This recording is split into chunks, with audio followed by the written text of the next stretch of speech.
Welcome to ZFF Daily. I'm Kristen Vermilia, live from the green carpet on the closing night of the Zurich Film Festival. Let's look and see what's happening.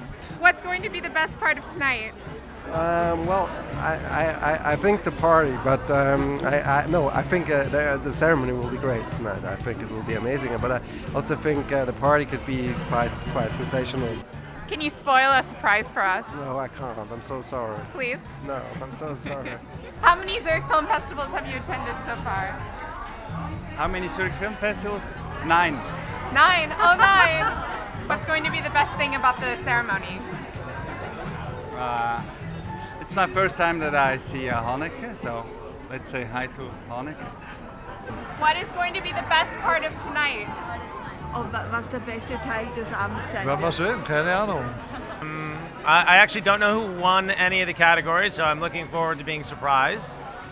I'm looking forward to a glass of champagne and some more wonderful food and saying goodbye to lovely friends and colleagues in Zurich. And the countdown to next year. There'll be 364 days until we do this again. I'm excited. Started just now. That's the best part of tonight. I hope the best part will be the joy of the winner. That's more intelligent, you see. How is it to be in Zurich? Very nice. It's my first time and I absolutely love it. I've had the best week. When I was in February in Los Angeles, producers told me you have to go to the Zurich Film Festival. So I just wanted to be here as a visitor.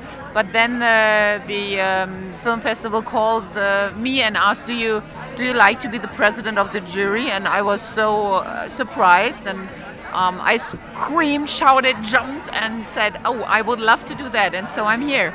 Can you tell us what it's like to work with Brad Pitt? It's good. You know, it's fun. It's like, you know, we did one movie together and we got along well. We fight a lot. But he's a nice guy, Brad. Very generous human being. What have you fought about? Everything, you know. We fight about everything all the time. Are you excited about presenting tonight? I am very excited. I guess I'll be speaking for the people by giving the audience award tonight. Looking forward to it. Can you tell us about what you think the potential of the Zurich Film Festival is? I think it has huge potential. You know, the festival is very young and it's been growing exponentially, and it's, you know, and they bring a lot of interesting films and directors here, and they're coming, and I think Carl and Nadja are doing a great job. So I think it's doing really well, and the potential is huge. We're back here in the studio at Film Podium, and I'm here with Film Festival co-director Nadja Schildknecht. Welcome. Thanks for being here. Thank you. Been practicing your last name. It's not easy, but thank you. So, Nadja is fine. Nadja is fine. Good. Yes. That's what I'm going to say from now on. So it's been a really exhausting but fantastic past 10 days. How do you feel? Well, I feel exhausted, but I'm pretty happy how everything went. The best thing is that really thousands of people were in the cinema, and yeah, we had a fantastic audience, and that's all that counts. And of course, guests who had a wonderful time. So this together, yeah, makes me happy. Excellent. Well, let's take a look and see what's been happening in the past 10 days at the 9th Zurich Film Festival.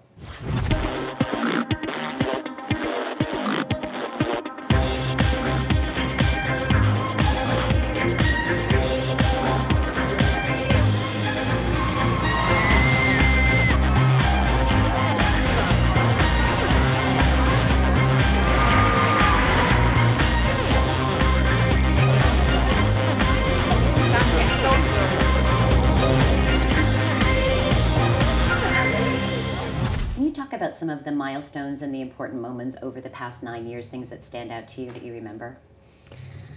Oh my God, everything, because we started with nothing.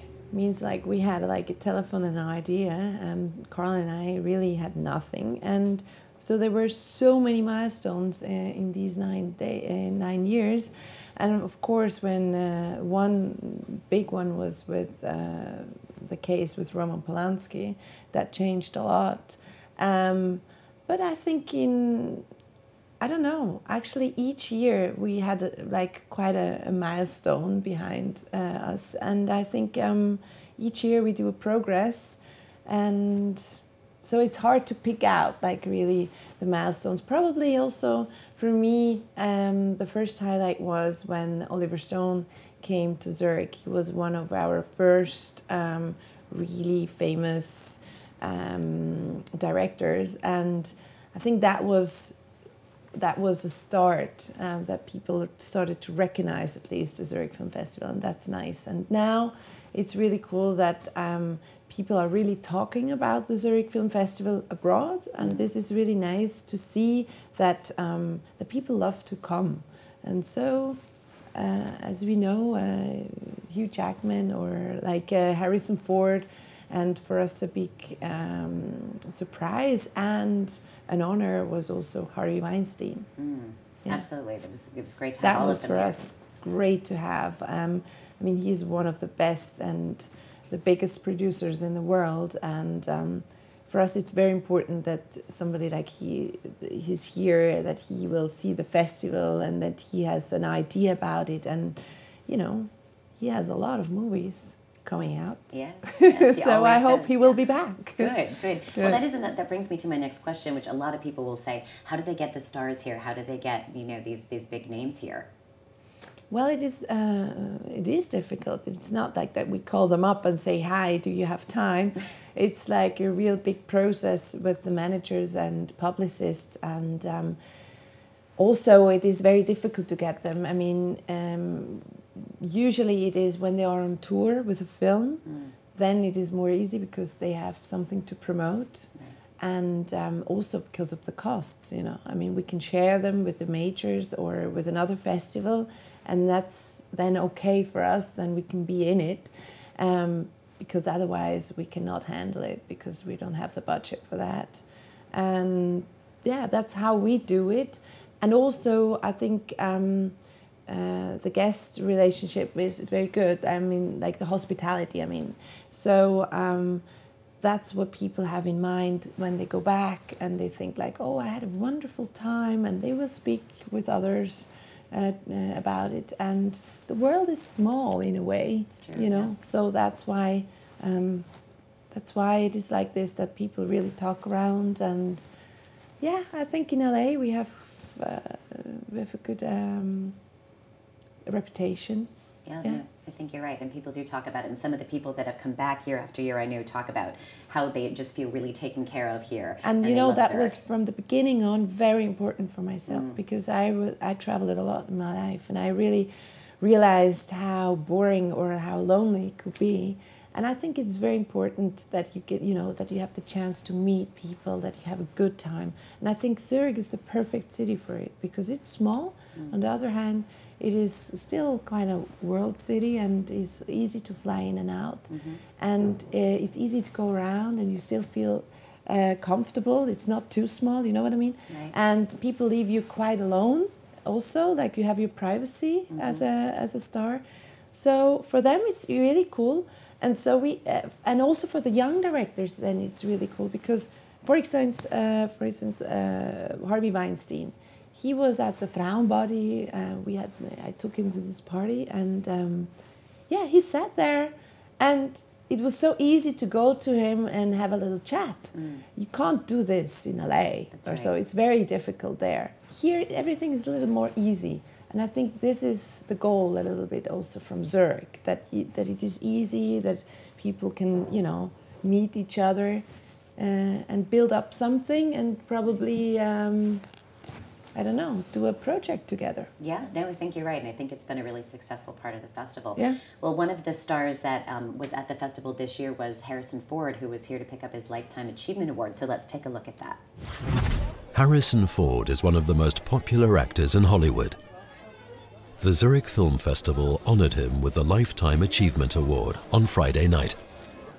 The moment has come that we've all been waiting for. Please welcome, with a big round of applause, the biggest star on the planet, Mr. Harrison Ford!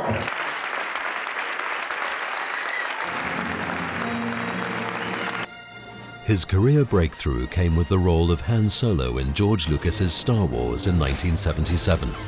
Star Wars was the first blockbuster movie in film history. Overnight, he became a world star. With the role of the archaeologist and adventurer Indiana Jones in Raiders of the Lost Ark in 1981, and the following 2 films of the franchise, Harrison Ford became an icon for a whole cinema generation.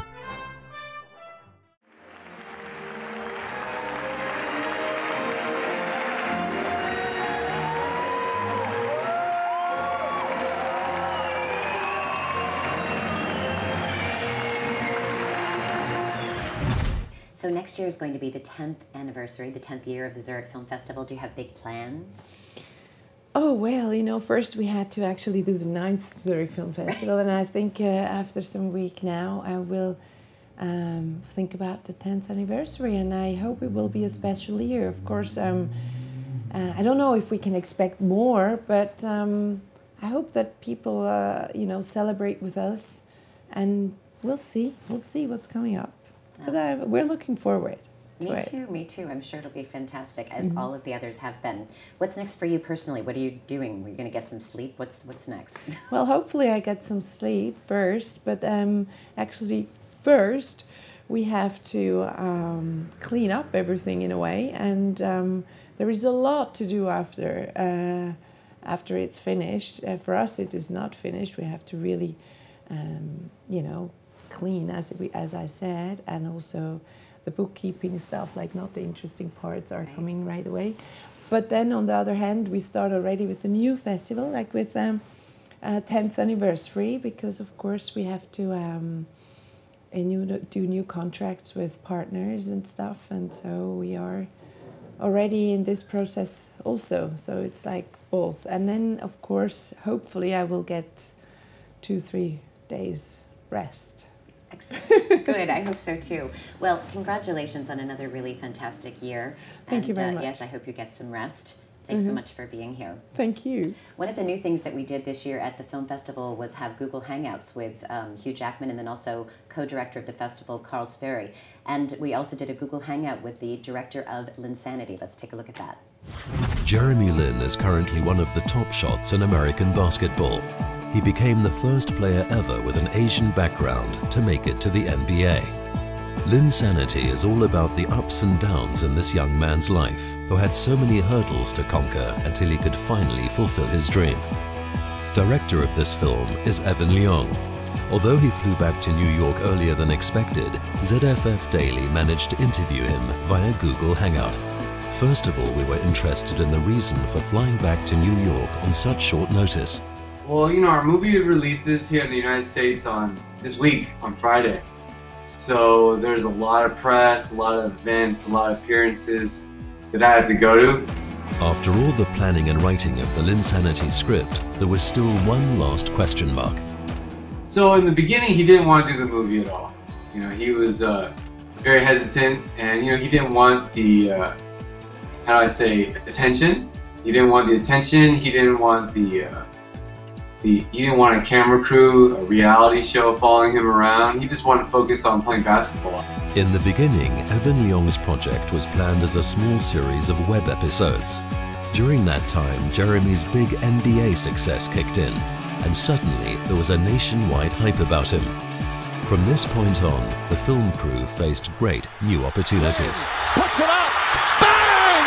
Jeremy Lin from downtown! And the Knicks take the lead! Yeah, well, what happened when everything changed for us, right? When he blew up last year, 2012, like, our whole project completely changed. You know, it was like we had the access, we had the opportunity to, you know, tell an amazing story. Asians are still not respected in basketball. Throughout all his life, Jeremy was confronted with racism. You know, you can't talk about Jeremy without talking about racism, because obviously he experienced it, you know, and we had to explore it to a certain level. Asians have a stereotype, Europeans have a stereotype, you know, African American players have a stereotype, and, you know, even white guys, you know, I mean, I think one of the greatest examples we talk about is when a white guy stepped on a court 15 years ago, they're like, oh, he can't play basketball, right? I mean, they made a movie about that. It's called White Men Can't Jump. You know, and, you know, it's a stereotype that had to be broken, you know, and I think Jeremy is part of breaking that stereotype.